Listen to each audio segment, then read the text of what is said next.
Halo, teman-teman pecinta cerita inspiratif dan motivasi. Selamat datang kembali di channel Cerita Momo, tempat di mana kita akan menyelami kisah-kisah kehidupan yang penuh liku, pelajaran berharga, dan tentu saja, kejutan yang tak terduga. Siapa di sini yang suka dengan cerita yang bikin emosi campur aduk? Dari sedih, marah, sampai akhirnya lega? Kalau iya, berarti kalian ada di tempat yang tepat. Sebelum kita mulai, Momo mau ajak kalian semua untuk klik tombol like di video ini, subscribe ke channel Cerita Momo supaya kalian gak ketinggalan cerita-cerita terbaru, dan jangan lupa tinggalkan komentar di bawah dengan format, nama kalian, asal kota kalian, hadir. Yuk, kita ramaikan kolom komentar. Siap untuk mendengarkan kisah yang akan mengguncang hati dan pikiran kalian? Hari ini, Momo akan membawakan sebuah cerita yang judulnya saja sudah bikin penasaran. Suami dan pelakor diam-diam umroh bareng ibu mertua. Langsung aku bekukan rekeningnya dan ambil alih semua asetnya supaya dia tak bisa bayar. Dengarkan baik-baik, karena kisah ini benar-benar akan membuka mata kita tentang pengkhianatan, kekuatan seorang wanita, dan konsekuensi dari perbuatan yang tidak jujur. Mari kita mulai. Mentari pagi menembus tirai sutra di kamar utama, sebuah rumah megah bergaya modern minimalis. Cahaya keemasan itu membelai wajah seorang wanita yang masih terlelap dalam damai, Sarah namanya. Usianya menginjak kepala 3, namun pesonanya tak lekang dimakan waktu. Kulitnya bersih terawat, rambutnya hitam legam tergerai indah di atas bantal, dan senyum tipis terukir di bibirnya, seolah sedang memimpikan sesuatu yang indah. Di sampingnya, David, sang suami, sudah terjaga. Matanya menatap lekat wajah Sarah, seulas senyum tulus merekah di bibirnya. David adalah sosok pria idaman banyak wanita. Tampan, mapan, dan sangat bertanggung jawab. Direktur utama di sebuah perusahaan properti ternama, ia tak pernah sekalipun melupakan perannya sebagai kepala keluarga. Setiap pagi, sebelum berangkat kerja, ritualnya selalu sama, mencium kening Sarah, lalu berbisik lembut, "Selamat pagi, cintaku." Pagi juga, sayang," gumam Sarah, menggeliat pelan, matanya mengerjap. Ia membalas senyum David, lalu memeluk suaminya erat. Kehangatan tubuh David selalu menjadi penenang baginya, jaminan bahwa ia dicintai dan dilindungi. "Sudah bangun? Aku sudah siapkan sarapan," kata David, suaranya berat tapi lembut. Sarah tersenyum. "Kamu memang suami terbaik." Pagi itu, seperti pagi-pagi lainnya, rumah tangga mereka dipenuhi tawa dan kehangatan. Di meja makan, dua malaikat kecil mereka, Arya, 8 tahun, dan Luna, 5 tahun, sudah menanti. Arya, dengan kacamata tebalnya, sibuk membaca buku sains, sementara Luna asyik menyusun balok warna-warni. Sarah dan David adalah orang tua yang sangat bangga pada anak-anak mereka. Arya cerdas dan pendiam, Luna lincah dan periang. Mereka adalah permata hati yang melengkapi kebahagiaan Sarah dan David. "Ayah, nanti sore jadi ajak Arya ke toko buku?" tanya Arya, tanpa mengalihkan pandangan dari bukunya. David tertawa. "Tentu saja, jagoan. Tapi habiskan dulu sarapanmu." "Mama, Luna mau es krim," rengek Luna, dengan pipi gembulnya yang menggemaskan. "Nanti ya, sayang." Setelah makan siang, jawab Sarah lembut, mengusap rambut putrinya. Kehidupan mereka adalah potret sempurna sebuah keluarga harmonis. David adalah tulang punggung keluarga yang tak pernah lelah bekerja, namun selalu punya waktu untuk anak dan istrinya. Sarah, di sisi lain, adalah seorang ibu rumah tangga yang luar biasa. Ia mengelola rumah tangga dengan cekatan, mendidik anak-anak dengan penuh kasih sayang, dan selalu mendukung karir David. Mereka adalah tim yang solid, saling melengkapi, dan saling mencintai. Hubungan Sarah dengan Ibu Rina, ibu mertuanya, juga patut diacungi jempol. Banyak cerita mertua dan menantu yang tidak akur, tapi tidak dengan mereka. Ibu Rina adalah sosok mertua yang bijaksana dan sangat menyayangi Sarah seperti anaknya sendiri. Sejak awal pernikahan, Ibu Rina selalu mendukung Sarah dan tidak pernah ikut campur urusan rumah tangga mereka. "Sarah, nanti siang ibu mau ke butik langganan. Mau ikut?" tanya Ibu Rina suatu sore, saat Sarah sedang menjemput anak-anak dari sekolah. "Wah, kebetulan Bu, saya juga butuh baju baru." "Boleh, Bu," jawab Sarah antusias. Mereka sering menghabiskan waktu bersama, entah itu berbelanja, arisan, atau sekadar minum teh di kafe favorit. Ibu Rina bahkan sering memuji Sarah di depan David. "David, kamu beruntung sekali punya istri seperti Sarah. Dia wanita yang baik, pintar mengurus rumah, dan sayang anak-anak." Pujian itu selalu membuat hati Sarah hangat. Ia merasa diterima sepenuhnya dalam keluarga David. David sendiri adalah anak tunggal, jadi perhatian Ibu Rina tercurah penuh pada David dan keluarga kecilnya. Setiap akhir pekan, mereka sering berkumpul di rumah Ibu Rina untuk makan malam bersama. Suasana selalu ramai dengan canda tawa, terutama dari Luna yang selalu berhasil membuat neneknya tertawa terbahak-bahak.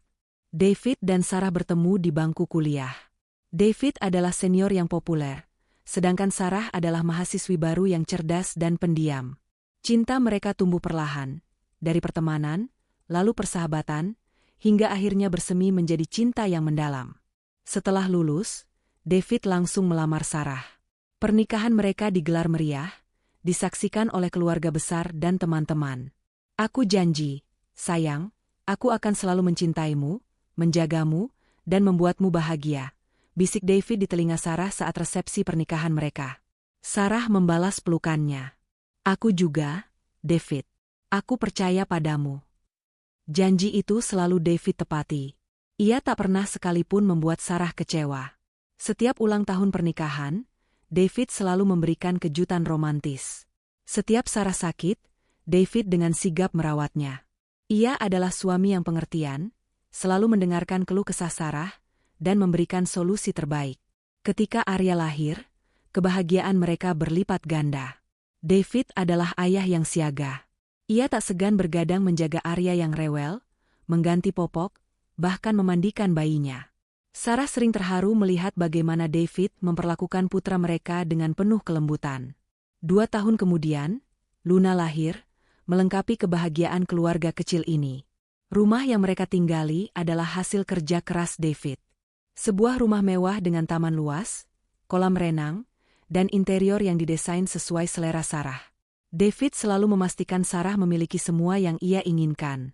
Mobil mewah, perhiasan, liburan ke luar negeri setiap tahun, semua itu adalah bukti cinta David padanya. "Untuk apa semua ini, David? Aku sudah punya kamu dan anak-anak, itu sudah cukup," kata Sarah suatu kali, saat David memberinya kalung berlian. David tersenyum. "Kamu pantas mendapatkan yang terbaik, sayang. Kamu sudah memberikan kebahagiaan tak terhingga untukku." Di lingkungan sosial, keluarga David dan Sarah adalah panutan. Mereka sering diundang ke acara-acara penting, menjadi contoh pasangan yang sukses dan bahagia. Teman-teman Sarah sering iri melihat keharmonisan rumah tangganya. "Sarah, kamu beruntung banget punya suami kayak David. Udah ganteng, mapan, setia lagi," kata Rina, teman dekat Sarah, suatu sore saat mereka minum kopi. Sarah tersenyum, hatinya dipenuhi rasa syukur. "Alhamdulillah, Rin. Aku juga selalu berusaha jadi istri yang baik untuk David." Ia percaya sepenuhnya pada David. Kepercayaan itu adalah fondasi terkuat dalam rumah tangga mereka. David tak pernah sekalipun memberikan alasan untuk Sarah meragukannya. Ia selalu jujur, terbuka, dan tak pernah menyembunyikan apapun. Setidaknya, itulah yang Sarah yakini selama ini. Setiap malam, sebelum tidur, David selalu memeluk Sarah erat. "Aku cinta kamu, Sarah. Lebih dari apapun di dunia ini." "Aku juga, David." "Selamanya," jawab Sarah, memejamkan mata, merasakan kehangatan dan keamanan dalam pelukan suaminya. Mereka adalah pasangan yang sempurna, keluarga yang ideal. Tidak ada awan mendung yang terlihat di cakrawala kehidupan mereka. Semuanya tampak cerah, indah, dan penuh kebahagiaan. Sarah sama sekali tidak menyadari bahwa di balik kesempurnaan yang ia rasakan, sebuah badai besar sedang perlahan-lahan terbentuk, siap menghancurkan segalanya. Badai yang akan datang dari arah yang paling tidak ia duga, melibatkan orang-orang terdekatnya, dan mengubah hidupnya selamanya. Beberapa bulan berlalu, dan perlahan, retakan kecil mulai muncul di dinding kebahagiaan Sarah. Awalnya, itu hanya berupa hal-hal sepele, yang Sarah coba tepis sebagai kelelahan David, karena pekerjaan atau tekanan bisnis. Namun, seiring waktu, benih-benih kecurigaan itu tumbuh, menancap kuat di benaknya, dan mulai menggerogoti ketenangan hatinya. Perubahan paling mencolok ada pada David. Suami yang dulu selalu pulang tepat waktu, kini seringkali terlambat. Alasannya selalu sama. Rapat mendadak, klien dari luar kota, atau proyek yang harus diselesaikan.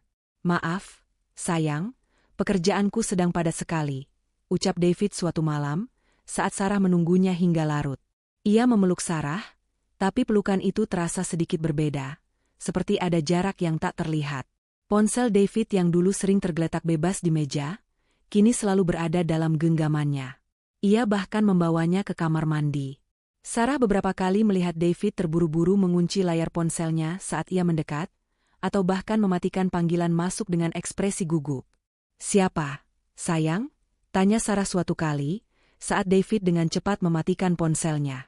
"Oh, cuma telepon salah sambung," jawab David, tanpa menatap mata Sarah. Jawaban itu terdengar terlalu cepat, terlalu dipaksakan.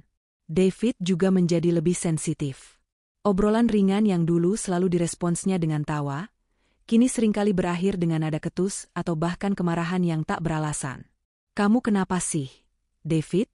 Kok jadi gampang marah sekarang?" tanya Sarah, suatu malam setelah David membentaknya karena hal sepele.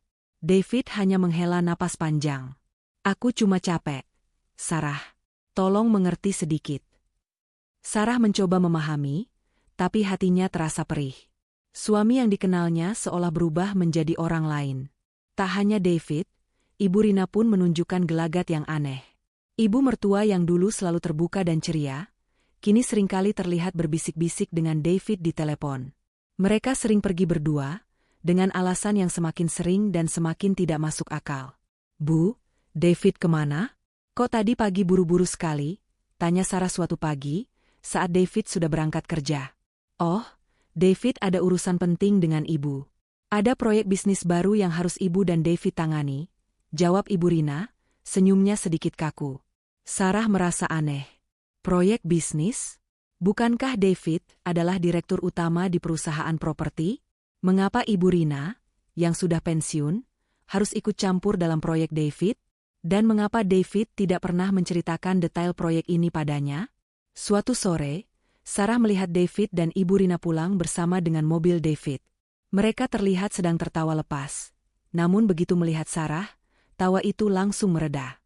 Ibu Rina bahkan tampak sedikit terkejut. "Sarah, sudah pulang?" tanyanya, suaranya terdengar agak canggung. "Iya, Bu. Baru saja." "Kalian dari mana?" tanya Sarah, mencoba menjaga nada suaranya tetap normal. "Oh, kami habis dari rumah teman ibu. David kebetulan lewat, jadi ibu minta diantar," jawab Ibu Rina, sambil melirik David. David hanya mengangguk, tanpa menambahkan sepatah kata pun. Keanehan ini semakin menguatkan firasat buruk Sarah. Ia mulai menyadari bahwa ada sesuatu yang disembunyikan darinya, dan yang lebih menyakitkan, Ibu Rina, orang yang selama ini ia anggap seperti ibunya sendiri, juga terlibat dalam rahasia ini. Malam-malam Sarah menjadi lebih panjang. Ia sering terbangun di tengah malam, pikirannya dipenuhi pertanyaan-pertanyaan. Mengapa David berubah? Apa yang sebenarnya ia sembunyikan? Dan mengapa Ibu Rina ikut terlibat? Ia mencoba berbicara dengan David, tapi David selalu mengelak atau mengalihkan pembicaraan. "David, aku merasa kamu berubah akhir-akhir ini. Ada apa? Kamu bisa cerita padaku," kata Sarah suatu malam, saat mereka berdua di kamar. David menghela napas. "Tidak ada apa-apa, sayang. Aku cuma stres karena pekerjaan. Kamu jangan terlalu banyak pikiran. Tapi, kamu jadi sering pulang malam, ponselmu selalu terkunci, dan kamu sering marah-marah," desak Sarah, matanya berkaca-kaca. David membalikkan badan, memunggungi Sarah. "Sudahlah, Sarah. Aku lelah. Aku mau tidur." Jawaban itu seperti tamparan bagi Sarah. David yang dulu selalu sabar mendengarkannya, kini bahkan tak mau lagi berbicara terbuka. Hati Sarah terasa sakit. Ia merasa sendirian dalam kecurigaannya, tanpa ada tempat untuk berbagi. Firasat buruk itu semakin kuat saat David mengatakan akan pergi keluar kota untuk urusan pekerjaan selama seminggu penuh. "Aku harus ke Surabaya, ada proyek besar yang harus kutangani di sana," kata David dengan nada serius. Anehnya, di saat yang sama, Ibu Rina juga bilang akan pergi ke kampung halaman untuk menjenguk saudaranya yang sakit. Ibu sudah lama tidak menjenguk bibi di desa, Sarah. Kasihan dia sedang sakit, ucap Ibu Rina, dengan wajah sendu. Sarah merasa ada yang janggal. David ke Surabaya, Ibu Rina ke kampung halaman. Mengapa waktunya bisa bersamaan? Apakah ini hanya kebetulan? Atau ada sesuatu yang lebih besar di balik semua ini? Kecurigaan itu kini berubah menjadi kekhawatiran yang mendalam. Ia tahu, ia harus mencari tahu kebenaran, apapun risikonya. Hatinya berteriak, meminta jawaban atas semua kejanggalan yang terjadi. Ia tidak bisa lagi hidup dalam ketidakpastian ini. Badai yang ia rasakan di kejauhan, kini terasa semakin mendekat, siap menerjang kehidupannya yang dulu sempurna. Kecurigaan yang selama ini hanya berputar di benak Sarah, kini berubah menjadi tekad bulat untuk mencari tahu kebenaran. Ia tidak bisa lagi menoleransi ketidakpastian ini. Malam setelah David dan Ibu Rina mengumumkan kepergian mereka yang mencurigakan, Sarah tidak bisa tidur. Pikirannya kalut, hatinya bergejolak. Ia merasa seperti sedang berada di tepi jurang, dan ia harus tahu apa yang menantinya di bawah sana. Aku harus tahu, bisiknya pada diri sendiri, matanya menatap langit-langit kamar yang gelap. Keputusan itu memang berat, tapi ia tahu ini adalah satu-satunya cara untuk mendapatkan kedamaian, atau setidaknya, sebuah jawaban. Sarah bukanlah wanita yang mudah menyerah. Ia cerdas dan memiliki insting yang kuat. Ia memutuskan untuk melakukan investigasi sendiri, diam-diam, tanpa sepengetahuan David maupun Ibu Rina. Langkah pertama Sarah adalah memeriksa riwayat transaksi rekening Bank David. Ia memiliki akses ke rekening bersama mereka, dan selama ini tidak pernah merasa perlu untuk mengeceknya secara detail. Namun, malam itu, dengan tangan gemetar, ia membuka aplikasi mobile banking. Jantungnya berdebar kencang saat melihat daftar transaksi. Ada beberapa transfer besar yang mencurigakan ke rekening yang tidak dikenalnya. Nama penerimanya adalah Luna. Sarah mengerutkan kening. Siapa Luna ini? Apakah ini nama samaran? Atau memang ada orang bernama Luna yang menerima uang dari David? Jumlahnya tidak main-main, puluhan juta rupiah dalam beberapa kali transfer. Tangannya dingin, keringat mulai membasahi dahinya. Selain transfer, ada juga pengeluaran yang tidak biasa. Pembelian perhiasan di toko yang bukan langganan mereka, pembayaran di restoran mewah yang tidak pernah mereka kunjungi, dan transaksi di butik-butik mahal yang Sarah tidak pernah tahu David pernah masuk ke sana. Semua ini adalah pengeluaran yang tidak pernah David ceritakan padanya. Selanjutnya, Sarah mencoba mencari petunjuk dari ponsel David. Ia tahu David telah mengganti kode sandinya, tapi Sarah ingat David pernah menggunakan tanggal lahir anak-anak sebagai kombinasi. Dengan sedikit keberanian dan rasa bersalah yang bercampur aduk, ia mencoba kombinasi tanggal lahir Arya dan Luna. Berhasil. Ponsel David terbuka. Jantung Sarah berdetak lebih cepat. Ia langsung membuka aplikasi pesan. Ada banyak pesan yang dihapus, tapi ia menemukan beberapa percakapan yang tersisa, yang David mungkin lupa hapus atau anggap tidak penting. Ia menemukan obrolan David dengan nomor tak dikenal yang disimpan dengan nama klien penting. Namun, isi pesannya jauh dari urusan bisnis. Ada pesan-pesan mesra, emoji hati, dan panggilan sayang. Sarah membaca beberapa pesan terakhir. Klien penting, sayang, kangen banget deh. Nggak sabar ya kita nanti. David, sabar ya, sayang. Tinggal beberapa hari lagi. Nanti kita bisa berdua sepuasnya. Klien penting, mama mertua gimana? Dia setuju kan? David, tenang aja, mama sudah di pihak kita. Dia juga nggak sabar mau umroh bareng kamu. Dunia Sarah runtuh seketika. Nafasnya tercekat. Mama mertua gimana? Dia setuju kan? Kalimat itu berputar-putar di kepalanya. Jadi, Ibu Rina tahu? Ibu Rina terlibat? Pengkhianatan ini bukan hanya dari David, tapi juga dari ibu mertuanya sendiri. Air mata mulai mengalir deras di pipi Sarah.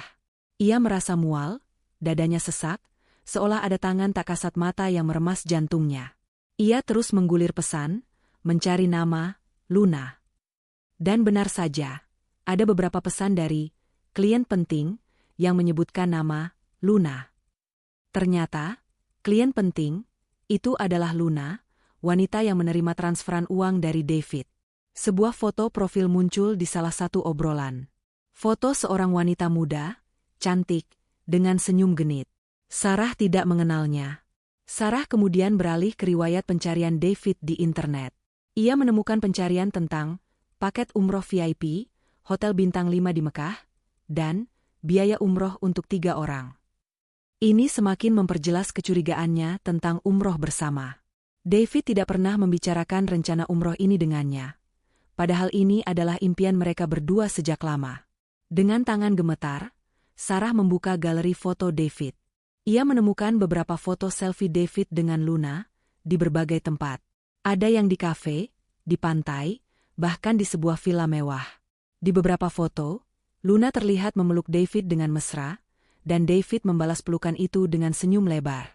Ada juga foto David, Luna, dan Ibu Rina sedang makan malam bersama di sebuah restoran mewah. Mereka bertiga tampak sangat akrab, tertawa lepas, seolah Sarah tidak pernah ada. Foto itu adalah pukulan telak bagi Sarah. Ibu Rina, mertua yang ia sayangi, yang ia anggap seperti ibunya sendiri, ternyata bersekongkol dengan David dan pelakor itu. Rasa sakit hati Sarah bercampur dengan kemarahan yang membara. Pengkhianatan ini terasa begitu keji, begitu tak termaafkan. Sarah menutup ponsel David, meletakkannya kembali di tempat semula, seolah tidak terjadi apa-apa. Ia beranjak dari tempat tidur, berjalan ke kamar mandi, dan membiarkan air shower membasahi tubuhnya. Namun, air itu tidak bisa memadamkan api kemarahan di hatinya. Ia berdiri di bawah guyuran air mata bercampur dengan air shower, membasahi wajahnya yang pucat. Ia merasa bodoh, buta, karena selama ini terlalu percaya pada David dan Ibu Rina. Semua kebaikan, semua kehangatan yang mereka tunjukkan, ternyata hanyalah topeng. Di balik topeng itu, mereka menyembunyikan kebusukan yang tak terbayangkan. Malam itu, Sarah tidak tidur. Ia menghabiskan sisa malamnya dengan merencanakan. Bukan lagi tentang bagaimana ia akan menghadapi David, tapi bagaimana ia akan membalas perbuatan mereka. Air mata sudah kering, digantikan oleh tatapan mata yang tajam dan penuh tekad. David, Luna, dan Ibu Rina akan menyesali perbuatan mereka. Sarah bersumpah, mereka akan membayar mahal untuk setiap tetes air mata yang ia tumpahkan. Pagi itu, Sarah terbangun dengan kepala pening dan mata sembab. Namun, tidak ada lagi air mata yang tersisa.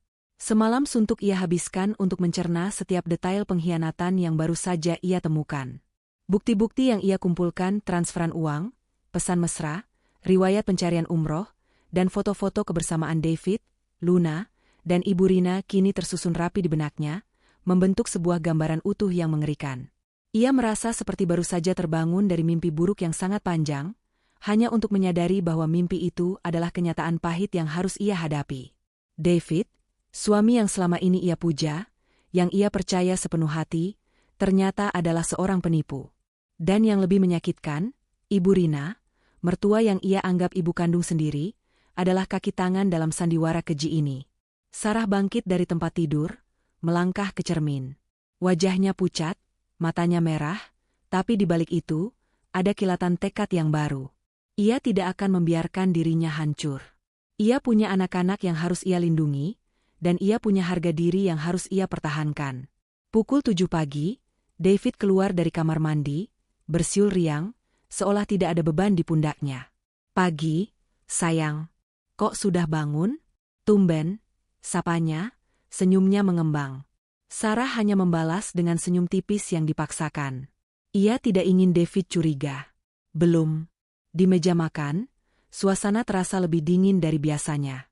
Arya dan Luna sibuk dengan sarapan mereka, tidak menyadari ketegangan yang menyelimuti kedua orang tua mereka. David terlihat santai, sesekali melirik ponselnya dengan senyum misterius. Sarah tahu, mungkin itu pesan dari Luna, atau bahkan dari Ibu Rina, yang sedang merencanakan perjalanan umroh mereka. "David, jadi besok kamu berangkat ke Surabaya?" tanya Sarah, mencoba menjaga suaranya tetap datar. "Iya, sayang. Penerbangan pagi. Mungkin seminggu di sana," jawab David, tanpa menatap Sarah. "Dan Ibu Rina juga besok ke kampung halaman." Sarah melanjutkan, menatap David lekat. David sedikit terdiam, lalu mengangguk. Iya, kenapa? Ada yang aneh? Tidak. Hanya saja, kebetulan sekali kalian berdua pergi di waktu yang bersamaan, kata Sarah, nadanya sedikit lebih dingin. David mengangkat alisnya. Memang kebetulan. Pekerjaan dan urusan keluarga, kan beda. Ia mencoba tersenyum, tapi Sarah bisa melihat sedikit kegugupan di matanya. Setelah David berangkat kerja dan anak-anak pergi sekolah, Sarah duduk sendirian di ruang tamu. Rumah yang dulu terasa hangat dan penuh cinta, kini terasa dingin dan hampa.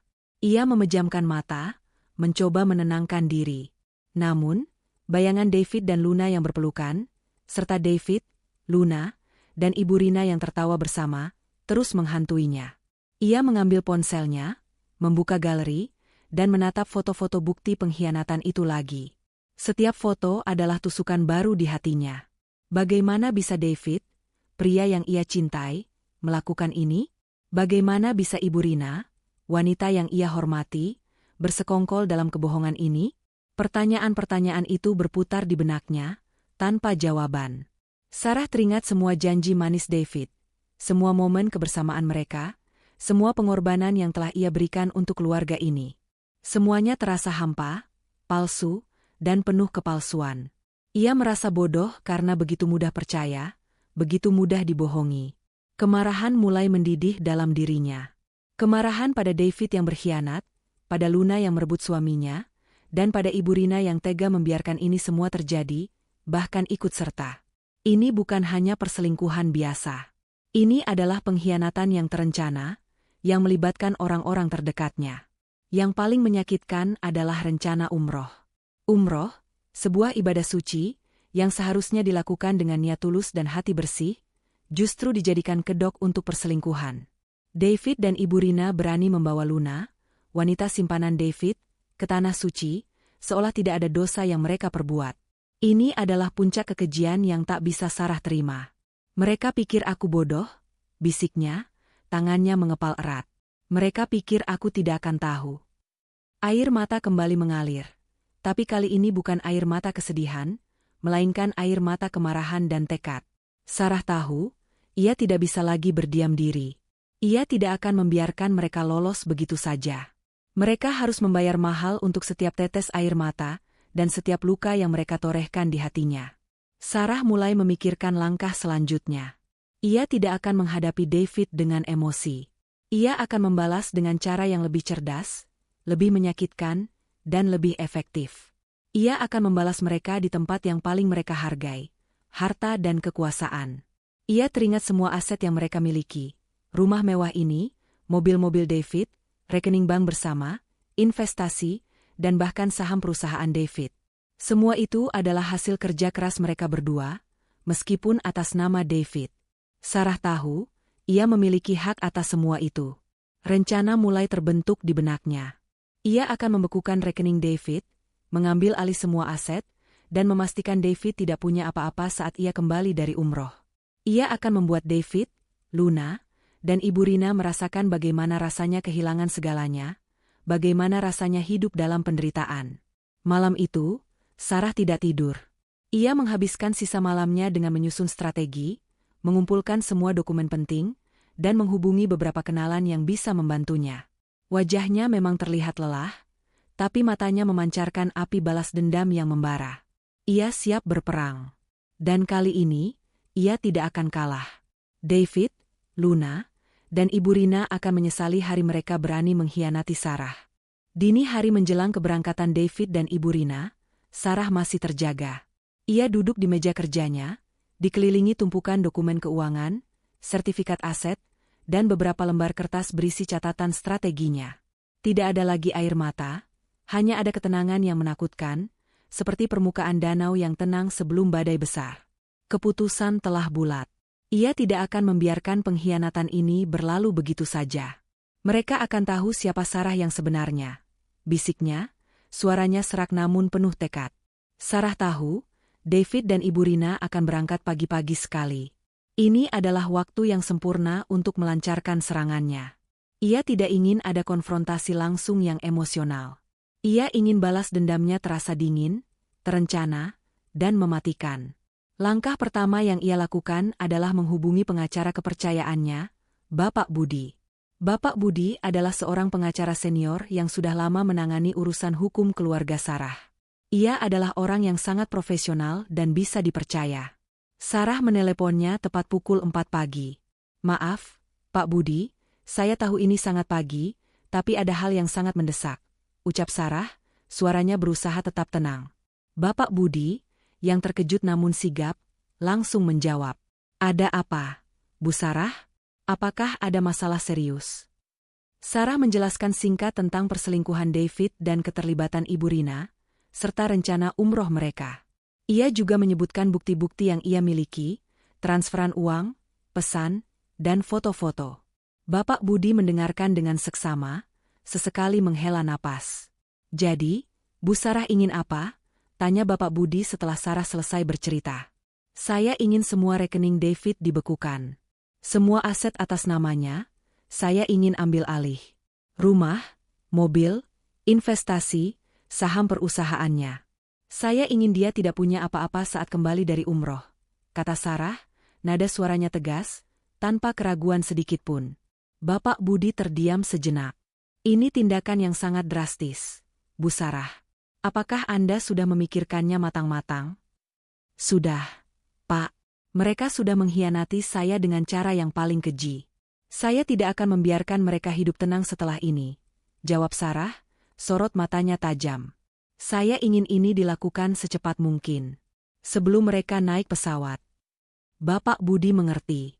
"Baik, Bu Sarah. Saya akan segera mengurusnya. Saya akan siapkan semua dokumen yang diperlukan. Anda punya akses ke rekening bersama, kan? Itu akan sangat membantu." "Ya, saya punya semua data yang diperlukan," kata Sarah. "Bagus. Saya akan segera menghubungi bank dan pihak-pihak terkait. Mungkin akan ada sedikit kendala birokrasi, tapi saya akan pastikan semuanya berjalan lancar. Anda tetap di rumah, jangan tunjukkan reaksi apapun di depan David dan Ibu Rina," pesan Bapak Budi. "Siap, Pak Budi. Terima kasih banyak," ujar Sarah. Setelah menutup telepon, Sarah mulai mengumpulkan semua dokumen fisik yang ia miliki. Buku tabungan, sertifikat rumah, BPKB mobil, surat-surat saham, dan dokumen investasi lainnya. Ia memasukkan semua itu ke dalam koper kecil yang sudah ia siapkan. Ia juga memastikan untuk memindahkan semua uang tunai yang ada di rumah ke tempat yang aman. Ia tahu, David dan Ibu Rina akan terkejut luar biasa. Mereka mungkin tidak akan menyangka Sarah akan bertindak sejauh ini. Mereka mungkin mengira Sarah akan menangis, memohon, atau berteriak histeris. Tapi Sarah tidak akan memberikan kepuasan itu pada mereka. Ia akan menunjukkan bahwa wanita yang mereka khianati ini jauh lebih kuat dari yang mereka bayangkan. Sarah juga memikirkan anak-anak. Arya dan Luna masih terlalu kecil untuk memahami semua ini. Ia tidak ingin mereka terlibat dalam drama orang dewasa ini. Ia sudah merencanakan untuk membawa mereka ke rumah orang tuanya selama beberapa waktu, sampai semuanya tenang. Ia sudah berbicara dengan ibunya, menjelaskan situasinya secara garis besar tanpa detail yang terlalu menyakitkan. Ibunya, dengan hati yang hancur, mendukung penuh keputusan Sarah. Pukul 5 pagi, David keluar dari kamar dengan koper di tangan. Ia mengenakan pakaian ihram putih, terlihat rapi dan khusyuk. Di belakangnya, Ibu Rina juga keluar dengan pakaian ihram yang sama. Mereka berdua tersenyum, senyum yang bagi Sarah kini terasa menjijikkan. "Sarah, kami berangkat dulu ya. Doakan umroh kami lancar," kata David, mendekati Sarah dan mencoba mencium keningnya. Sarah menepis pelan. "Hati-hati di jalan," ucapnya, tanpa menatap mata David. Ia tidak bisa berpura-pura lebih lama lagi. Ibu Rina mendekat, memeluk Sarah. "Jaga anak-anak ya, Nak. Ibu titip rumah." Sarah membalas pelukan Ibu Rina, namun hatinya terasa beku. Ia memaksakan senyum tipis. "Pasti, Bu. Selamat jalan." David dan Ibu Rina melangkah keluar rumah, menuju mobil taksi yang sudah menunggu. Mereka tampak begitu bersemangat, begitu bahagia, seolah sedang memulai perjalanan suci yang penuh berkah. Sarah melihat mereka pergi, berdiri di ambang pintu, dengan koper kecil di sampingnya. Saat mobil taksi itu menghilang di tikungan jalan, Sarah menutup pintu rumah. Ia menarik napas dalam-dalam, lalu menghembuskannya perlahan. Pertempuran baru saja dimulai. Dan Sarah, dengan hati yang dingin dan rencana yang matang, siap untuk memenangkan perang ini. David, Luna, dan Ibu Rina akan segera merasakan buah dari pengkhianatan mereka. Detik-detik setelah mobil taksi yang membawa David dan Ibu Rina menghilang dari pandangan, rumah mewah itu terasa sunyi. Kesunyian yang mencekam, namun bagi Sarah, itu adalah kesunyian yang penuh kekuatan. Ia tidak lagi merasakan getaran kesedihan, hanya ada ketegasan yang membara di matanya. Ini adalah momennya untuk bergerak. Sarah segera menghubungi Bapak Budi kembali. "Pak, mereka sudah berangkat. Sekarang waktunya." "Baik, Bu Sarah. Saya sudah di bank. Semua dokumen sudah siap. Kita akan mulai proses pembekuan rekening sekarang juga," jawab Bapak Budi, suaranya terdengar profesional dan tenang. Sarah memberikan instruksi terakhir kepada Bapak Budi untuk memastikan tidak ada celah. Ia ingin semua akses keuangan David terputus total.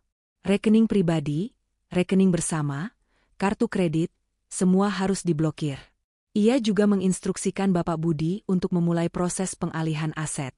Rumah, mobil, dan investasi saham David harus segera berpindah tangan atas namanya.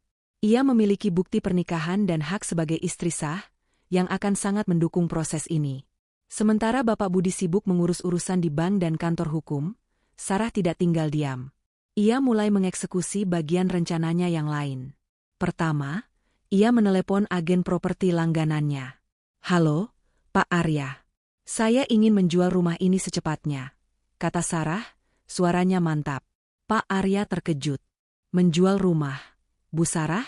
Bukankah ini rumah impian Anda?" "Ada beberapa perubahan rencana, Pak.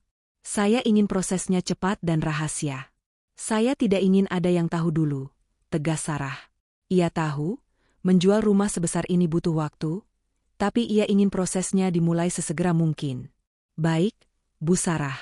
Saya akan segera mengurusnya.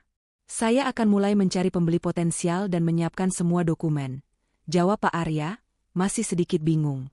Selanjutnya, Sarah menghubungi perusahaan David. Ia memiliki beberapa informasi penting tentang saham David di perusahaan tersebut, berkat investigasi diam-diamnya.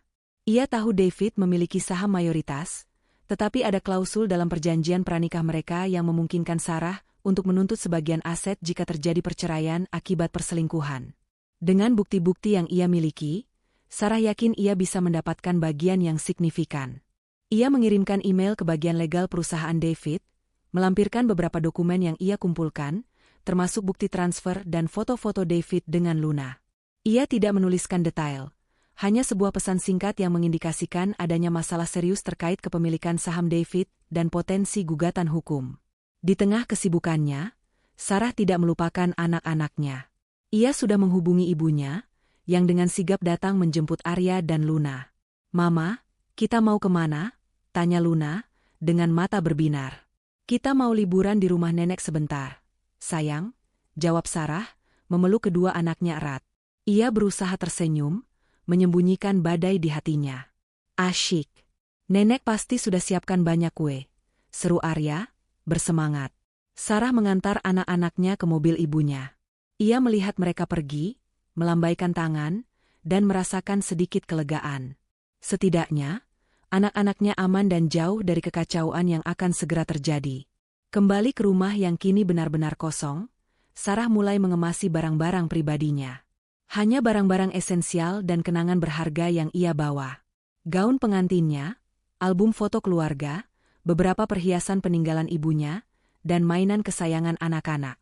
Ia tidak ingin membawa apapun yang mengingatkannya pada David, atau kehidupan palsu yang selama ini ia jalani. Ia berjalan melewati setiap ruangan, menatap interior mewah yang dulu ia banggakan. Kini, semua itu terasa hampa. Rumah ini, yang seharusnya menjadi istana kebahagiaan mereka, kini hanya menjadi saksi bisu pengkhianatan. Sarah memastikan semua data penting di komputer rumah sudah ia pindahkan ke hard drive eksternal. Ia menghapus semua jejak digital David dari komputer dan perangkat lain yang ada di rumah. Ia ingin David kembali ke rumah yang kosong, tanpa jejak apapun yang tersisa. Pukul 10 pagi, Bapak Budi menelepon kembali. Bu Sarah, semua rekening David sudah berhasil dibekukan. Kartu kreditnya juga sudah tidak bisa digunakan. Proses pengalihan aset sedang berjalan. Ini akan memakan waktu, tapi saya pastikan David tidak akan bisa mengakses apapun. Sarah merasakan kepuasan yang dingin. Bagus, Pak Budi. Terima kasih banyak atas kerja kerasnya. Sama-sama, Bu Sarah. Saya akan terus mengabari Anda perkembangannya, jawab Bapak Budi. Sarah mengakhiri panggilan. Ia menatap ponselnya, membayangkan David, Luna, dan Ibu Rina yang mungkin sedang dalam perjalanan menuju Tanah Suci, tanpa menyadari bahwa hidup mereka akan segera berubah drastis. Mereka mungkin sedang tersenyum, membayangkan ibadah dan kebahagiaan yang akan mereka dapatkan. Namun, Sarah tahu, kebahagiaan itu tidak akan bertahan lama. Ia mengunci pintu rumah, menyerahkan kunci kepada seorang staf Bapak Budi yang sudah menunggu di luar. Sarah melangkah keluar, meninggalkan rumah yang penuh kenangan pahit itu. Ia tidak menoleh ke belakang. Langkahnya mantap, menuju babak baru dalam hidupnya. David, Luna, dan Ibu Rina mungkin sedang bersenang-senang sekarang. Tapi mereka tidak tahu bahwa neraka sedang menanti mereka di ujung perjalanan suci mereka. Pesawat yang membawa David, Luna, dan Ibu Rina mendarat mulus di Bandara Internasional King Abdulaziz, Jeddah. Senyum sumringah terpancar di wajah ketiganya. David dan Luna saling berpegangan tangan, sesekali melirik Ibu Rina yang berjalan di depan mereka dengan wajah penuh kehusyukan. Mereka membayangkan ibadah umroh yang lancar, hotel mewah, dan waktu-waktu romantis di Tanah Suci. Mereka sama sekali tidak menyadari bahwa di balik senyum dan harapan itu, sebuah jebakan besar telah menanti. Setibanya di hotel bintang 5 yang sudah mereka pesan, David langsung menuju meja resepsionis untuk check-in. Ia menyerahkan kartu kreditnya dengan percaya diri. Namun, beberapa detik kemudian, resepsionis itu menggelengkan kepala. "Maaf, Tuan, kartu Anda ditolak," kata resepsionis, dengan nada sopan namun tegas. David mengerutkan kening. "Ditolak? Tidak mungkin. Coba lagi." Resepsionis mencoba lagi, namun hasilnya sama. "Maaf, Tuan, kartu ini tidak bisa digunakan." Wajah David mulai pias. Ia mencoba kartu kreditnya yang lain, lalu kartu debitnya. Semua ditolak. Keringat dingin mulai membasahi dahinya. Ia melirik Luna dan Ibu Rina yang sudah mulai cemas. "Ada apa, David?" tanya Ibu Rina, suaranya bergetar.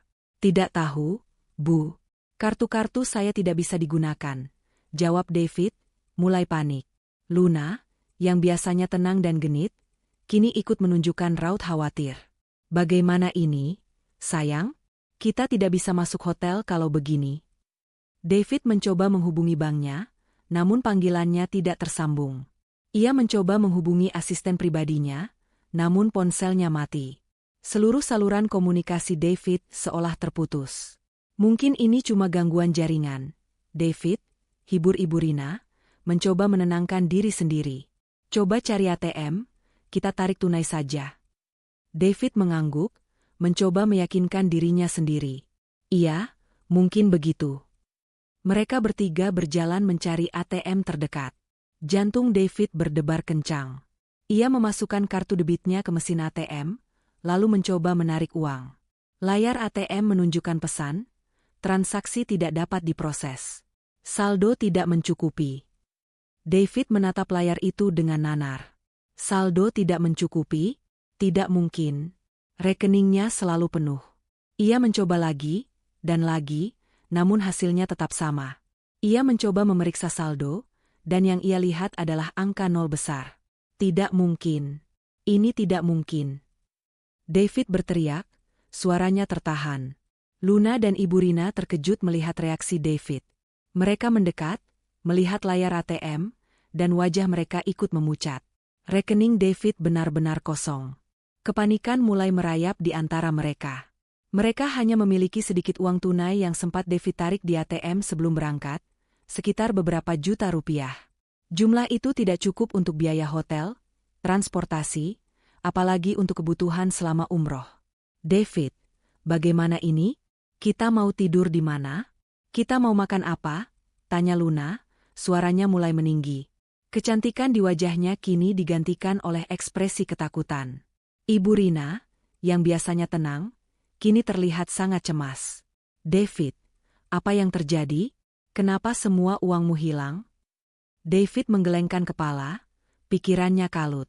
Ia tidak tahu. Ia tidak bisa memikirkan siapapun yang bisa melakukan ini padanya. Kecuali Sarah. Tapi tidak mungkin Sarah bertindak sejauh ini, kan? David menepis pikiran itu.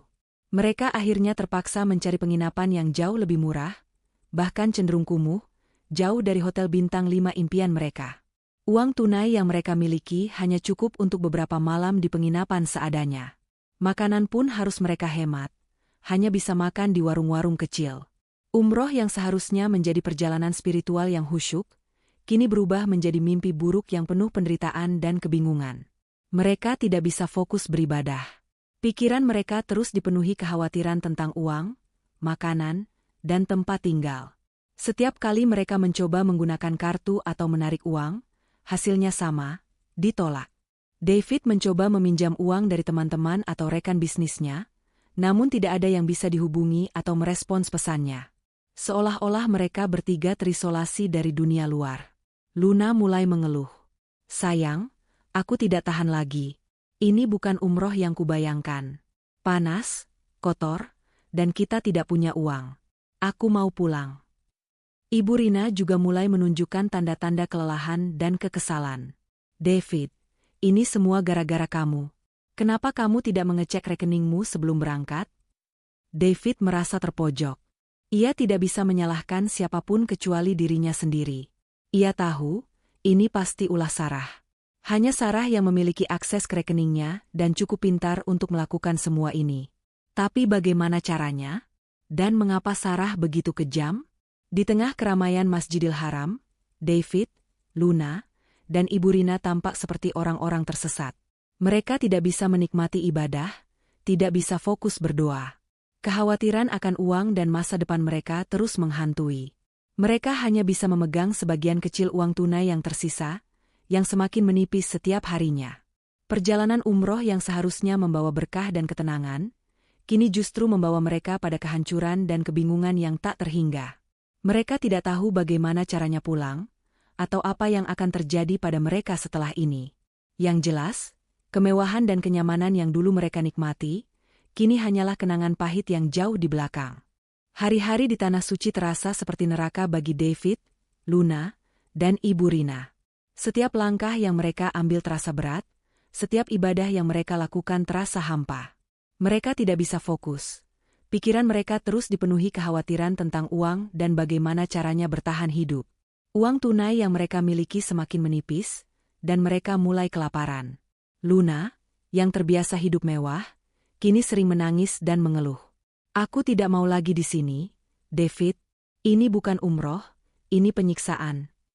Ibu Rina, yang fisiknya tidak sekuat dulu, mulai jatuh sakit. Ia demam dan batuk-batuk, namun mereka tidak punya cukup uang untuk membawanya ke dokter yang layak. David merasa semakin tertekan.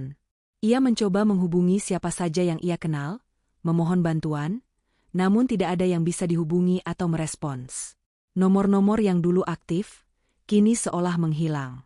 Akhirnya, dengan sisa uang yang sangat minim, David berhasil membeli tiket pesawat termurah untuk kembali ke Indonesia. Tiket itu hanya cukup untuk mereka bertiga, tanpa bagasi tambahan, dan dengan jadwal penerbangan yang sangat panjang, transit di beberapa kota. Mereka terpaksa menjual beberapa barang bawaan mereka, termasuk oleh-oleh yang sudah mereka beli, hanya untuk mendapatkan sedikit uang tambahan untuk makan selama perjalanan. Wajah David, Luna, dan Ibu Rina terlihat sangat kuyu saat mereka tiba di Bandara Internasional Soekarno-Hatta. Kelelahan fisik dan mental terpancar jelas dari mata mereka yang cekung. Mereka tidak lagi mengenakan pakaian ihram, melainkan pakaian biasa yang sudah lusuh. Tidak ada senyum, tidak ada tawa. Hanya ada kebingungan dan ketakutan akan apa yang menanti mereka di rumah. David mencoba memesan taksi online menggunakan ponselnya, namun aplikasinya tidak bisa dibuka. Ia mencoba menghubungi supir pribadinya, namun ponselnya mati. Ia bahkan tidak punya cukup uang tunai untuk naik taksi biasa. Bagaimana ini, David? Kita mau pulang naik apa? Tanya Luna, suaranya lemah. Kita naik bus saja, jawab David, dengan nada putus asa. Mereka bertiga akhirnya naik bus umum, berdesakan dengan penumpang lain, membawa koper-koper kecil yang kini terasa berat. Perjalanan pulang yang seharusnya penuh kelegaan, kini terasa seperti perjalanan menuju kehancuran. Setibanya di kompleks perumahan mereka, David, Luna, dan Ibu Rina berjalan kaki menuju rumah David. Jantung David berdebar kencang. Ia mencoba menepis pikiran buruk, berharap semua ini hanya mimpi. Namun, saat mereka tiba di depan rumah, David terkejut. Pintu gerbang rumahnya terbuka lebar, dan ada sebuah truk pengangkut barang di halaman. Beberapa orang sedang sibuk mengangkut perabotan rumah tangga ke dalam truk. "Siapa kalian? Sedang apa kalian di rumah saya?" teriak David dengan suara parau. Salah seorang pekerja menoleh. "Maaf, Pak. Kami hanya menjalankan tugas. Rumah ini sudah dijual." "Dijual? Tidak mungkin. Ini rumah saya." David mendekat, mencoba menghentikan mereka. Seorang pria berseragam kantor agen properti mendekat. "Maaf, Bapak David. Rumah ini sudah resmi berpindah tangan. Atas nama Ibu Sarah." Dunia David terasa berputar. "Sarah? Jadi benar, ini semua ulah Sarah." Ia menoleh ke arah Ibu Rina dan Luna, wajah mereka sama-sama pucat pasi. "Tidak. Ini tidak mungkin." David berlari menuju pintu rumah, mencoba membukanya. Namun, pintu itu sudah diganti kuncinya. Luna mencoba membuka ponselnya, namun tidak ada sinyal. Ibu Rina mencoba menghubungi David, namun ponselnya tidak aktif. Mereka benar-benar terputus dari dunia luar. Seorang pengacara, yang ternyata adalah Bapak Budi, muncul dari dalam rumah. Ia menatap David dengan tatapan dingin. "Bapak David, saya Bapak Budi, pengacara Ibu Sarah. Semua aset atas nama Anda, termasuk rumah ini, mobil-mobil, dan rekening bank Anda, sudah resmi dibekukan dan dialihkan atas nama Ibu Sarah." David terhuyung mundur. "Apa? Itu tidak mungkin. Bagaimana bisa? Ibu Sarah memiliki bukti-bukti kuat tentang perselingkuhan Anda dan keterlibatan Nyonya Luna, serta konspirasi Anda dengan Ibu Rina. Semua itu cukup untuk mengajukan gugatan cerai dan menuntut hak atas aset bersama, jelas Bapak Budi, tanpa emosi. Dan perlu Anda ketahui, saham Anda di perusahaan juga sudah dalam proses pengambil alihan. Anda sudah tidak punya apa-apa lagi." David menatap Bapak Budi dengan mata melotot, tidak percaya dengan apa yang ia dengar. Luna menjerit histeris. Ibu Rina terduduk lemas di tanah, air mata mengalir di pipinya. Rumah yang dulu menjadi istana mereka, kini telah direbut. Mobil-mobil mewah David sudah tidak ada di garasi. Rekening bank kosong melompong. Mereka benar-benar tidak punya apa-apa. David, yang dulu begitu sombong dengan kekayaannya, kini berdiri di depan rumahnya sendiri, tanpa daya, tanpa harapan. Mereka bertiga kini hanyalah orang-orang asing yang terbuang, berdiri di tengah jalan, tanpa tujuan, tanpa harta, dan tanpa masa depan yang jelas. Kemewahan yang dulu mereka nikmati, kini telah lenyap, digantikan oleh kehampaan dan penderitaan yang baru saja dimulai. Setelah diusir dari rumah mereka sendiri, David, Luna, dan Ibu Rina tidak tahu harus kemana. Malam itu, mereka terpaksa tidur di emperan toko yang sudah tutup, menggigil kedinginan dan kelaparan. Kemewahan yang dulu mereka nikmati kini, hanya menjadi kenangan pahit yang menghantui. Luna, yang terbiasa tidur di kasur empuk dan ber-AC, terus mengeluh dan menangis. Ibu Rina, dengan kondisi fisiknya yang melemah, batuk-batuk sepanjang malam. "Ini semua salahmu, David. Kenapa kamu tidak bisa menjaga uangmu?" teriak Luna, menatap David dengan mata penuh kebencian. Kecantikan yang dulu memikat David kini pudar, digantikan oleh wajah yang kuyu dan penuh amarah. "Salahku? Ini semua gara-gara kamu. Kalau bukan karena kamu, aku tidak akan begini," balas David, suaranya parau. Ia tidak lagi melihat Luna sebagai wanita idaman, melainkan sebagai beban yang menyeretnya ke jurang kehancuran. Ibu Rina hanya bisa terisak. Ia menyesali perbuatannya, menyesali keputusannya untuk bersekongkol dengan David dan Luna. Ia tidak pernah membayangkan akan berakhir seperti ini. Anaknya yang dulu ia banggakan, kini menjadi penyebab penderitaannya. Keesokan harinya, mereka mencoba mencari pekerjaan. David, yang selama ini hanya tahu dunia korporat dan kemewahan, tidak tahu harus memulai dari mana. Ia mencoba melamar pekerjaan di beberapa perusahaan, namun tidak ada yang mau menerimanya. Reputasinya sebagai direktur yang dipecat karena skandal perselingkuhan dan masalah keuangan telah menyebar luas. Pintu-pintu perusahaan besar tertutup rapat baginya. Luna, yang hanya mengandalkan kecantikannya, juga kesulitan mencari pekerjaan. Ia mencoba menjadi model atau influencer. Namun tanpa dukungan finansial David, ia tidak bisa lagi tampil glamor. Pengikutnya perlahan menghilang, dan tawaran pekerjaan pun tak ada. Ibu Rina mencoba menjual perhiasan dan barang-barang berharga yang masih tersisa, namun jumlahnya tidak seberapa. Uang itu hanya cukup untuk makan beberapa hari. Mereka akhirnya terpaksa tinggal di sebuah kontrakan kecil di pinggir kota, jauh dari kehidupan mewah yang dulu mereka kenal. Kontrakan itu sempit, pengap, dan seringkali bocor saat hujan. Hidup mereka berubah drastis. David, yang dulu selalu makan di restoran mewah, kini harus antre di warung makan sederhana. Luna, yang selalu memakai pakaian desainer, kini harus mengenakan pakaian bekas. Ibu Rina, yang dulu selalu dilayani, kini harus melakukan semua pekerjaan rumah sendiri. Konflik internal di antara mereka semakin memanas. Setiap hari, David dan Luna bertengkar hebat. Mereka saling menyalahkan, saling menghina, dan saling membenci. Cinta yang dulu mereka klaim, kini telah lenyap, digantikan oleh kebencian dan penyesalan. Aku menyesal mengenalmu, Luna. Kamu hanya membawa sial, teriak David suatu malam. Aku juga menyesal bersamamu. Kamu tidak punya apa-apa lagi. Aku mau pergi, balas Luna, dengan mata melotot. Ibu Rina hanya bisa menangis melihat pertengkaran mereka. Ia merasa bersalah, namun tidak bisa berbuat apa-apa. Ia merindukan Sarah, merindukan anak-anaknya. Ia merindukan kehidupan yang dulu, yang penuh kedamaian dan kebahagiaan. David mencoba menghubungi Sarah, memohon pengampunan, memohon agar Sarah mengembalikan aset-asetnya. Namun, Sarah tidak pernah merespons. Nomor David sudah diblokir, dan semua pesannya tidak pernah terkirim. Sarah benar-benar telah memutuskan semua kontak dengan mereka. Hari-hari mereka dipenuhi penderitaan. David, yang dulu gagah dan berwibawa, kini terlihat kurus dan lusuh. Luna, yang dulu cantik dan ceria, kini terlihat pucat dan murung. Ibu Rina, yang dulu sehat dan bugar, kini sering sakit-sakitan.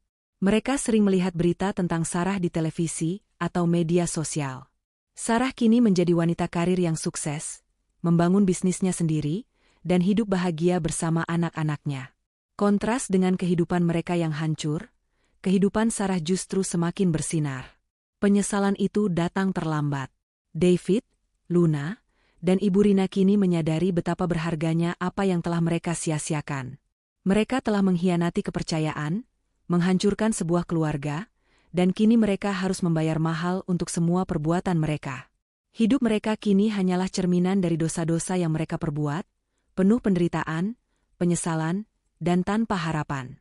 6 bulan berlalu sejak David, Luna, dan Ibu Rina kembali dari umroh yang kacau balau.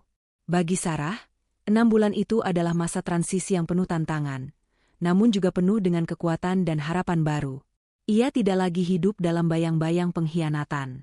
Ia telah bangkit, lebih kuat, lebih mandiri, dan lebih bahagia dari sebelumnya. Sarah dan anak-anaknya kini tinggal di sebuah apartemen mewah yang ia beli dengan sebagian hasil penjualan rumah lama. Apartemen itu tidak sebesar rumah David, namun terasa jauh lebih hangat dan penuh cinta. Sarah mendesain ulang interiornya, menciptakan suasana yang nyaman dan ceria untuk Arya dan Luna. Anak-anaknya, meskipun sempat bingung dengan perubahan mendadak ini, perlahan mulai beradaptasi dan kembali ceria di lingkungan baru mereka. Sarah tidak hanya fokus pada pemulihan emosionalnya, tetapi juga pada karirnya. Dengan modal yang ia dapatkan dari pengalihan aset David, Sarah memutuskan untuk mewujudkan impian lamanya, membangun bisnis event organizer sendiri. Ia selalu memiliki bakat dalam merencanakan dan mengelola acara, dan kini ia punya kesempatan untuk mengembangkannya. Awalnya memang tidak mudah. Banyak yang meragukannya, mengingat statusnya sebagai mantan istri seorang pengusaha besar yang kini jatuh miskin. Namun, Sarah membuktikan bahwa ia lebih dari sekadar istri David. Dengan kerja keras, dedikasi, dan kecerdasannya, bisnis Sarah berkembang pesat. Ia berhasil menarik banyak klien, dan reputasinya sebagai event organizer yang profesional dan kreatif semakin dikenal. "Mama hebat," seru Luna suatu hari, saat melihat Sarah sibuk dengan laptopnya. Sarah tersenyum, memeluk putrinya. "Mama harus bekerja keras supaya kita bisa hidup bahagia, sayang." Arya, yang semakin besar, juga mulai memahami situasi. Ia sering melihat ibunya bekerja hingga larut malam, namun ia juga melihat senyum di wajah ibunya yang dulu jarang terlihat. "Mama, Arya bangga punya mama," ucap Arya suatu malam, memeluk Sarah. Kalimat sederhana itu membuat hati Sarah hangat. Hubungan Sarah dengan orang tuanya semakin erat. Ibunya, yang selalu mendukungnya, sering datang menjenguk dan membantu mengurus anak-anak. Teman-teman dekat Sarah, seperti Rina, juga selalu ada untuknya, memberikan dukungan moral dan semangat. Sarah menyadari, ia tidak sendirian. Ia memiliki jaringan dukungan yang kuat, yang membantunya melewati masa-masa sulit.